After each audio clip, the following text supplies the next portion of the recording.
तो गाइस क्या हो अगर एआई आपका फ्यूचर प्रेडिक्ट कर ले। Mark my words, AI is far more dangerous than nukes. I think the danger of AI is much greater than the danger of nuclear warheads by a lot. And nobody would suggest that we allow anyone to just build nuclear. तो guys जो आज मैं आपको story सुनाने जा रहा हूँ वो थोड़ी क्रीपी और थोड़ी स्केरी टाइप है। तो गाइस एक बंदे का नाम था लूकस जो कैलिफोर्निया में रहता था। एक दिन वो घर पे बैठ के न्यूज़ देख रहा था तो न्यूज़ वाले एआई और चैट जीपीटी के बारे में बता रहे थे। तो उसको देख के उसका थोड़ा हुआ कि ये एआई के बारे में वो भी जाने। तो वो एआई के बारे में रिसर्च करने लगा गूगल ब्राउज़र वगैरह पे। तो उसको पता चला कि एआई जो है वो बहुत मदद करती है ह्यूमन की इन मॉडर्न वर्ल्ड में। उसने भी सोचा कि क्या ये एआई फ्यूचर प्रिडिक्ट कर सकता है। तो वो एक उसने क्या किया, एक वेबसाइट में गया एआई के और उसने वहां पर पूछा एआई को कि मेरा फ्यूचर क्या होगा, क्या आप प्रेडिक्ट कर सकते हो, आप मेरा फ्यूचर बताओ। एआई को उसने पूछा तो एआई ने उसको एक इमेज जनरेट करके दी जिसमें एक लड़का था, सड़क पे लेटा हुआ था, चारों तरफ खून ही खून था और एक गाड़ी थी सामने लगी हुई। उसको देख के लूकस को लगा कि भाई ये क्या है। वो थोड़ा सहम सा गया पर उसको थोड़ा अजीब भी लगा कि ये क्या इमेज है, इसका कुछ तुक बनता है। लेकिन उसने ज़्यादा ध्यान नहीं दिया इस पे और ने छोड़ दिया। तो ऐसे ही इस बात को 3-4 दिन हो गए। तो 3-4 दिन बाद उसको फिर से आया कि क्या एक और बार सर्च करके देखते हैं। तो उसने एक और बार सर्च किया तो उसको की वाइफ और उसकी वेडिंग की जो फोटो थी वो मिली।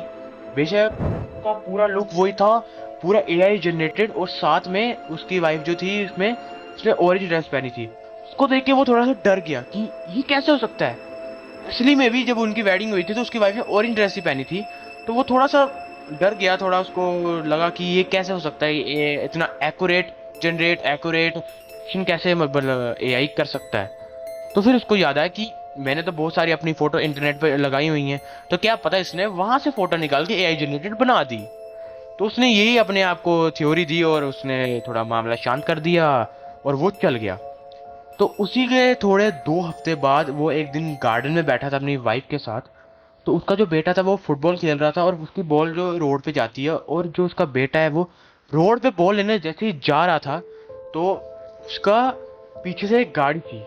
वो गाड़ी स्पीड में आई और उसके बेटे को हिट कर गई और उसका बेटा ऑन द स्पॉट मर गया, मतलब ऑन द स्पॉट उसकी डेथ हो गई। और बात ऐसी है कि उसका जो बेटा था वो सेम पोजीशन, खून चारों तरफ था रोड के वैसे ही, और सामने वैसे ही उसी पोजीशन पे गाड़ी लगी थी। तो जैसे ही लूकस पीछे से दौड़ के आता है अपने बेटे को देखने के लिए तो वो देख के वो हैरान हो जाता है कि ये क्या हो गया। उसको अपने बेटे को उसने ये भी नहीं देखा कि वो जिंदा है या मर गया। उसको वही सिनेरियो याद आया और वो उसी टाइम पे वो एक अलग स्टेट में चले गया। ना वो कुछ देख पा रहा है, ना कुछ सुन पा रहा है, ना कुछ रिएक्ट कर रहा है, ना कुछ भी नहीं कर रहा है। वो पीछे से उसकी वाइफ दौड़ के आती है और फिर अपने बेटे को देखती है तो वो देखती है कि उसकी डेथ हो चुकी है। और वो बताती है कि लूकस को बोलती रहती है कि एम्बुलेंस कॉल करो, किसी को कॉल करो, मतलब करो, बुलाओ। पर लूकस सुन नहीं रहा था क्योंकि वो अलग ही अपने माइंड स्टेट में पहुंच गया था। वो ना वो रिएक्ट करा ना कुछ। तो उसकी वाइफ खुद अंदर जाती है, फोन करती है, एम्बुलेंस आती है और वो डेड बॉडी को हॉस्पिटल पहुंचाते हैं। तो जब लूकस और उसकी वाइफ वापस आई, अपने घर पे वापस आई, तो उन दोनों के बीच में बन नहीं रही थी। वो दोनों फाइट कर रहे थे, बहुत ज्यादा लड़ाई हो रही थी उनके बीच में। तो एंड में लूकस की जो वाइफ थी वो भी उसको छोड़ के चली गई थी। तो लूकस और ट्रॉमा में चले गया और उसकी मेंटल स्टेट खराब हो गई, डिप्रेशन में चले गया था वो। तो ऐसे ही कुछ दिनों बाद अकेले रहने के बाद उसको थोड़ा लगा कि मैं वापस पूछता हूँ एआई को, वापस प्रोडिक्शन करता, मतलब प्रोडिक्ट करवाता हूँ एआई से। तो उसने वापस एआई पे सर्च किया, मतलब कि मेरा फ्यूचर क्या होगा आगे आने वाला। तो एआई ने एक इमेज जनरेट की जिसमें ये था कि एक डेड बॉडी बेड पे पड़ी है और दीवार पे खून ही खून था।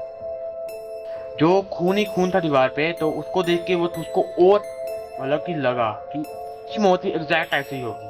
तो कुछ दिनों बाद वो बीमार होके और वीकनेस के कारण हॉस्पिटलाइज हो गया। और वो उसमें रह के ही उसने ये स्टोरी लिखी थी और बोला था कि अगर मेरी डेथ हो जाती है 2-3 हफ्तों के अंदर तो ये एआई प्रोडिक्शन बहुत सही है, बहुत रियल है, और एआई बहुत डेंजरस है हमारे लिए, ह्यूमन लाइफ के लिए, हमें इसको ऑपरेट नहीं करना चाहिए। उसने ये लिखा था। तो उसी के 2-3 हफ्ते बाद, स्टोरी लिखने के बाद, की डेथ होती है और वो बेड पे सेम वैसे ही बेड पे लेटा हुआ था। उसकी डेड बॉडी बेड पे पड़ी हुई थी और चारों तरफ खून के छींटे पड़े थे, और दीवार पे तो नहीं थे लेकिन बेड के आसपास थे। और उसकी एग्जैक्ट इमेज जैसी दिखाई थी वैसे ही मौत हुई थी। तो देखा जाए तो क्या एआई इतना डेंजरस और इतना एक्यूरेट प्रेडिक्शन कर सकता है ह्यूमन लाइफ के लिए? तो यही मैं क्या कह के थक गया कि एआई डेंजरस है। मैं बहुत बोलता हूँ कि एआई डेंजरस है, ज़्यादा यूज़ नहीं करना चाहिए इसको, पर एआई यूज़फुल भी है हमारे ह्यूमन वर्ल्ड के लिए। तो बस आज के लिए इतना ही था। तो अगर वीडियो अच्छी लगी हो तो लाइक सब्सक्राइब तो आप कर ही देना। और ये मेरी पहली वीडियो थी, आगे बहुत सारी ऐसी स्टोरियाँ और ऐसे वीडियोस आएंगे रिसर्च करके ऊपर, आप देखते रहना। और अगर आपके पास भी कोई कंटेंट आइडिया, कोई टॉपिक है जो आपको सुननी है, कोई स्टोरी, आप नीचे कमेंट कर सकते हो। और अगर आपके खुद के साथ कोई हॉरर इंसिडेंट्स या फिर कुछ स्कैरी इंसिडेंट्स हुए हैं तो आप मेरे को जीमेल पे भेज सकते हो अपनी स्टोरी लिख के, तो वही मैं स्टोरी आगे नरेट कर दूंगा, मैं बता दूंगा। तो साइनिंग ऑफ।